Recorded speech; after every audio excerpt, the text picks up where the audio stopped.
So I've seen comments on my videos about iron, people telling me they're iron deficient, and I've noticed a lot of them are girls. Why should girls care more about iron? Why is this very important? It's important for women because we're more prone to being low in iron, whether you're on the lower scale of being in the normal range, and you can start having symptoms then. There's also, when you're below about 15 and under, that's when you're deficient, and then you can become anemic from there. It's important for women to pay attention and to get regular tests, especially if you're feeling tired, which a lot of people are in the modern age, but if you're feeling tired and you've got other symptoms like you're short of breath, perhaps your nails are brittle, your hair's a bit brittle, or even if you're having issues with depression, anxiety, that can be a side effect as well, I would urge you to go and get tested. And certainly if you're on a vegan diet or a vegetarian diet, just as a rule of thumb, get tested at least every 12 months, if not every 6 months, just to keep monitoring your levels. The reason that women are most at risk is basically because of the monthly menstruation. Women are losing blood every month, so they're losing their iron with the blood, and in doing that, depending on how heavy or light the flow is, a lot of blood can be getting lost. Now, I've found in my own personal experiences, and I've been talking to people who are anemic who say the same thing, the lower you are in iron, the more blood you will lose. Which is very cruel, actually, the way that it works that way. So it's really important to keep on top of it. When you are between 25 and 40, you're in the so-called normal range, but 40 to 50 is the optimal level. So even if your baseline is considered healthy by sort of worldwide standards, if you want to have optimal energy, optimal mental clarity and optimal immune function, the 40 to 50 range is what you should be aiming for. For women, being pregnant as well can be an issue because the body is drained of the nutrients because you're feeding your baby. You're feeding too.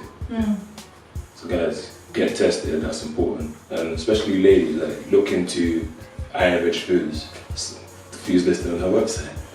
And is there any other tips you can give to people just so they can be sure to be in optimal health in terms of my perspective?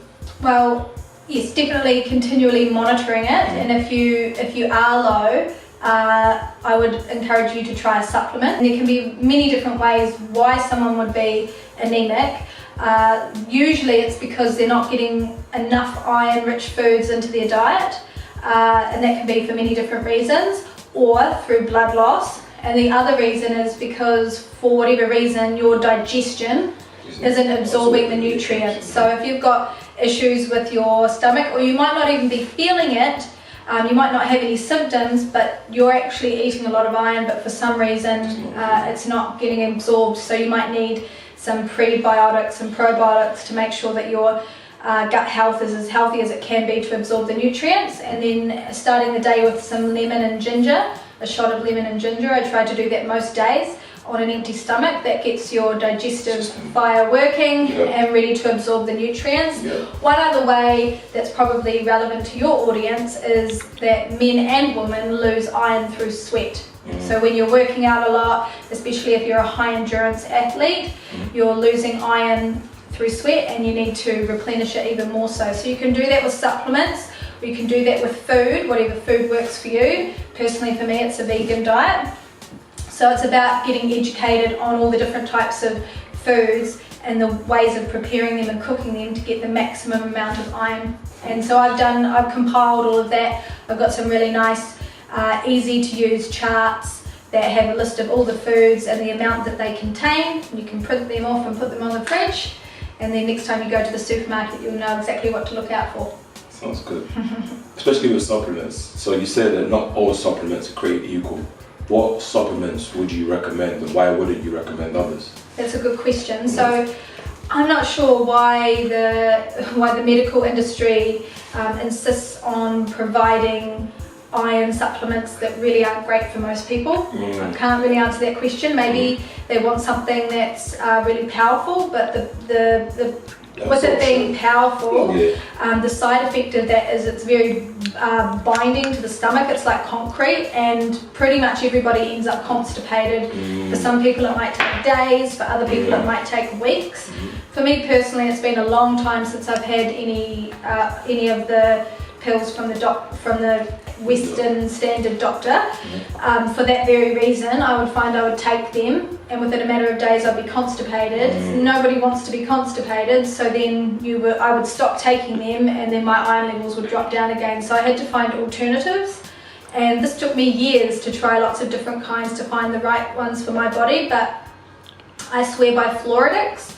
It's not vegan because it does have a little bit of iron in it, but I'm actually looking to petition them to ask them to take the honey out, so it is 100% vegan, because I know a lot of vegans are looking for that. But it is the best on the market, so until they change it, I'm going to use it because it's key for my health. So I have a shot of that every day. There are other liquid supplements that are available that are vegan, but the taste isn't as good. And they can make me queasy. Some of them, all I have to do is sniff the bottle and I can't touch it. I just have to pour it down the sink. So I've tried different ones, and also the best time to have iron is first thing in the morning on an empty stomach. And the last thing I want to do is make myself queasy trying to have my medicine, which I tried for years, and then I would end up not having it because it was making me sick. So you have to be able to strike the balance of what's right for you, and what's right for me might be different for somebody else. But Spartone's another good one.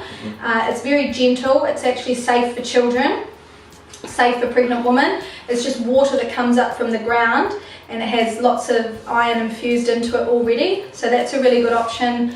The apple flavoured one is nice. And for the pills, I find Solgar's Gentle Iron is best, because you can take the pills but it's not going to bind you up in the stomach.